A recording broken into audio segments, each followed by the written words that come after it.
გამარჯობათ.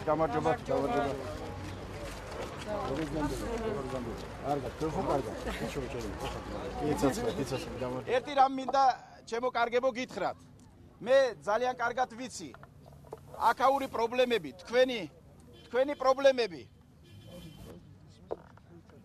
უსინათლოების პრობლემები, რომლებიც ამ ქვეყანამ, ამ ხელისუფლებამ მიატოვა, მართლა მიატოვა ბედის ანაბარა. 200-ზე მეტი უსინათლო ცხოვრობს აქ. 200-ზე მეტი ოჯახი ცხოვრობს და ამათი მიტოვება არანაირად არ შეიძლება. მე მივმართავ აქედან ყველა იმ მაჟორიტარს, ვინც იყო და ვინც არის დღეს, რომ არჩევნების შემდეგ ის არ გამოჩენილა აქ. ეს მართლაც დანაშაულია, ეს დიდი დანაშაულია თქვენს წინაშე. აქ გქონდა თქვენ საწარმო, სადაც თქვენ იყავით დასაქმებულები, სადაც თქვენ საქმეს აკეთებდით. გქონდათ კლუბი, სადაც იკრიბებოდით.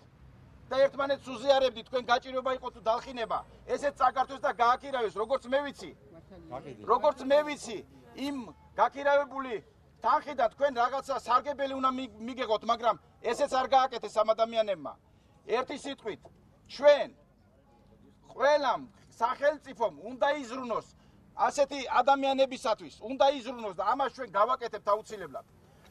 აგერ აი ამბავი მომივიდა რომ იქით პატრული დგას და აკონტროლებს. რა უნდა მაკონტროლო ვიდია, მე გამოვალ სადაც მინდა და როგორც მინდა ისე წამოვალ და სადაც მინდა ისე წავალ.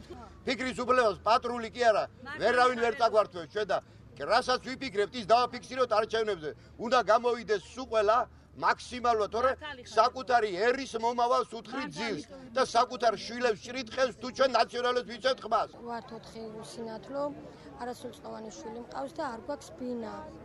ბინა არ გვაქვს, ხანვის ბინაში ვართ, პენსიებზე ვართ, არ ვმუშაობ არაფერი. ჩემი უსინათლო ძმა გადის და მათხოვრობს ქუჩაში. რატო უნდა იმათხოვროს 25 წლის ბიჭმა და რატო უნდა მარჩინოს მე? პოლუსები მაქვს ყველაფერი, მაგრამ ჩიყვზე წავედი, ანალიზები ფული გადავიხადე, ყველა გულის კარდიოგრამაზე ფული გადავიხადე, ყველაფერზე ფულს ვიხდი. დასხება გვაქვს, მაგრამ არაო, არ გადისო პოლუსიო. ცოლი მყავს ძალიან ავადმყოფი, გულით, დიაბეტი, ძალიან მდგომარეობაშია. ას პოლისი მოქცეს დახმარება 1-2 წლის წინ. გავიდა 10 თვე და მოვიდა ერთი ვიღაცა ვიცი და წავიდა და მე თქვენ აირას გიზარდო. მოგეცდოთ, თქვენ არ გეკუთვნით. ვართ ეგრე. ეს ადამიანები არიან მიტოვებული ბედის ანაბარა, არანაირი